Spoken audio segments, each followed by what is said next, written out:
laughing skeleton in the background. I was originally he was just supposed to be just standing there, and when I was doing it, I was like, why isn't he actually like attacking or doing anything in that? So I just had him, just coughing, so he's actually got some movement really. Otherwise, you'd just be standing there, just kind of watching. It wouldn't be very good as an attacking skeleton really. So I just gave him like maybe a bit of personality. So I gave him asthma. Originally, before I was actually going to be in this scene, it was just going to be an old man, a wise old man who threw the scrolls at Mr. A, and some young boy. But I got rid of it because I couldn't find an old man and a young boy, and I don't know. It makes more sense when I'm actually there helping him along. And actually, I came up with an entire backstory. When you're rotoscoping around characters for however so many minutes, I mean there's must be loads and loads of frames, you go around each and individual hair, it gets quite tiresome. So I kind of came up with the idea of Mr. A is there while everybody else, because you don't see him, what's in that bit, is battling the skeleton captain's forces, and obviously they've defeated him, so he'd run away. He's found Mr. A, is I have this bloke, he's got quite a bit of power, and then slaps him on the back of the head and starts taking him to his fortress. There's a story behind everything, really. And also the voice of the skeleton captain is done by George Harrison. So funny. And I kind of based his facial expressions, his facial features off some skull person. He was going to be an actual skeleton, but I thought I'd give him a bit more flesh to speak of from that. That's a cool robot. Everyone likes robots. That's Tom, his big rocket launcher. And there's a nice little model of a rocket that you never actually see. That yeah is actually my voice, because Tom wanted to go yeah, like a yeah wanted. I wanted a yeah. Oh, yeah. I wanted a yeah.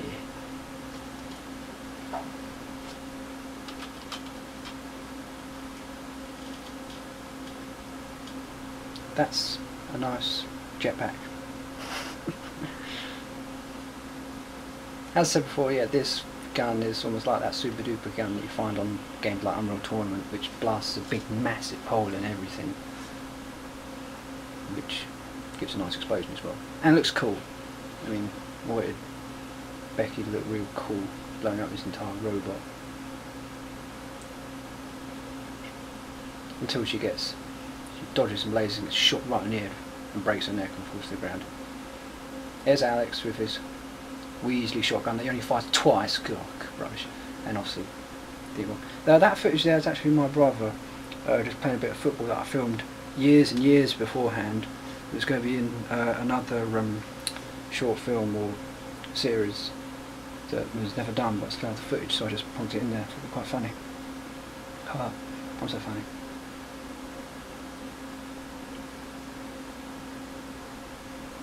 That electric effect around him is actually just a really simple model that's been wrapped around him that's just got some turbulence displacement on it, and then it's also just fading in and out now, just make it look really cool.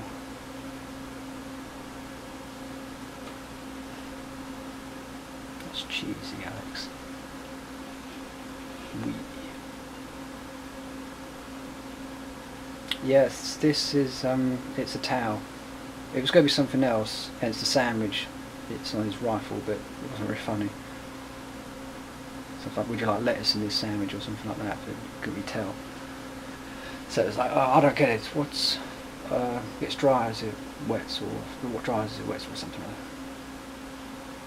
Now this is going into the whole Dragon Ball Z moment. Obviously I'm copying from Dragon Ball Z in most of these bits. Obviously quite blatantly at some points. Yeah, so gone from the Unreal Tournament to real Dragon Ball Z, angry, and punches and that.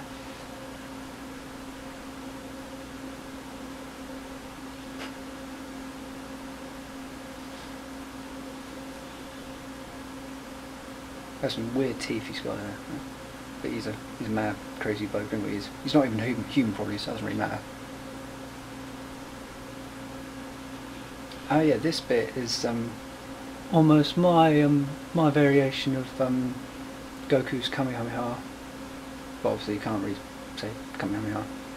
I was going to have him saying perhaps maybe Tutankhamun, but it's too much ooh, not ah, so we just kept it as a ah, which I think was much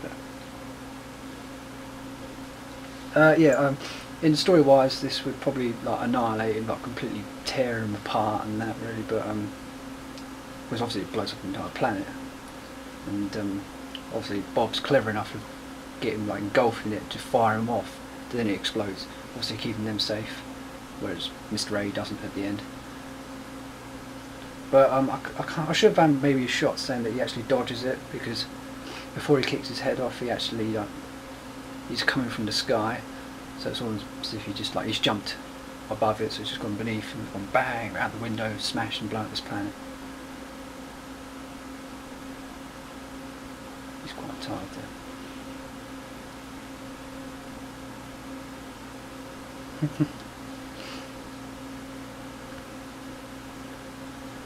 There's Tom, obviously he's in the blast way, so he's almost fallen out and that. So at this point he's coming down from the sky, it's almost-ish, so he kicks his head off, get rid of his most dangerous opponent quickly. So you know, it would have killed him, so. But obviously Shadow Beast doesn't like this. Brr. And she's got rid of quickly and easily. Nice little laser to the back, or sorry, to the chest, which blows out her back. Yeah, I never really noticed this until Alex actually said, but yeah, Alex's character, the captain of the elite squad, is actually quite weedy and doesn't really do anything. I never really realised that until I actually finished the film. Like, he's throwing his marbles. I thought they looked cool though. I mean, it's almost like they surrounded him, but they don't. But then he was going to like cut right into him, right into the skeleton captain, but they don't. Obviously, the skeleton captain's more powerful than the elite squad captain. So he's able to take his energy balls, stop them, and just fling them back until they penetrate his skin and blood and guts and everything we all love. Yeah, that shot of Tom where he's looking really shocked and that, he actually had to change a few of his like eyebrow movements and that, otherwise it looked like he was just like woken up or something and that. And this shot was also changed a bit, but not much. That's pretty much Tom. You know, except for the whole darkening of the eyelids and that, or the brightening of the eyes and darkening of that. That's pretty much Tom, isn't it? So, in fact, all this is Tom. I mean, I didn't need to put any effects on it. So. That's the only time I actually hit him. So, yeah, that shot, pretty much shot there, was just a rip-off of Vegeta attacking everyone.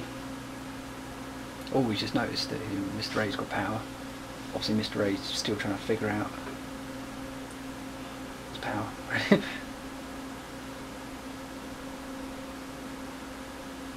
I never really came up with names for these characters. That's why I called him Mr. A and Mr. B instead of calling him John and Tom and that. I thought, you know, I mean, never really speak about their names, so I just called Mr. A, Mr. E. It always seemed easier. I suppose I should have given them names, or given them an actual character. But oh, this was years ago. Oh, got coming some slack. Yeah, that tower, while looking mostly like a tampon, was actually referenced from Thunderbird 3, if anyone remembers that. Then put on like a nice stand. So I thought that looked quite cool. It's like a nice little platform station. It's not like a spaceship, it's just a station. So, in that background, well, that planet is just a planet, really.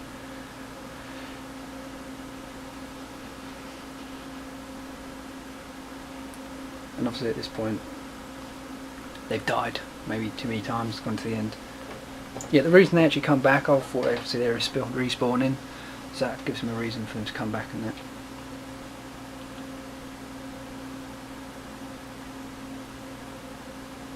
Which is true, really. If you're blasting an energy thing at someone, they're going to get fired back.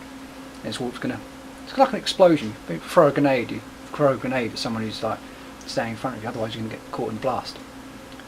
But anyway, that's enough of me rambling. I probably didn't get into as much as I wanted to, but hopefully it should be enough for those who are interested in certain parts of this film. So hope you enjoyed it.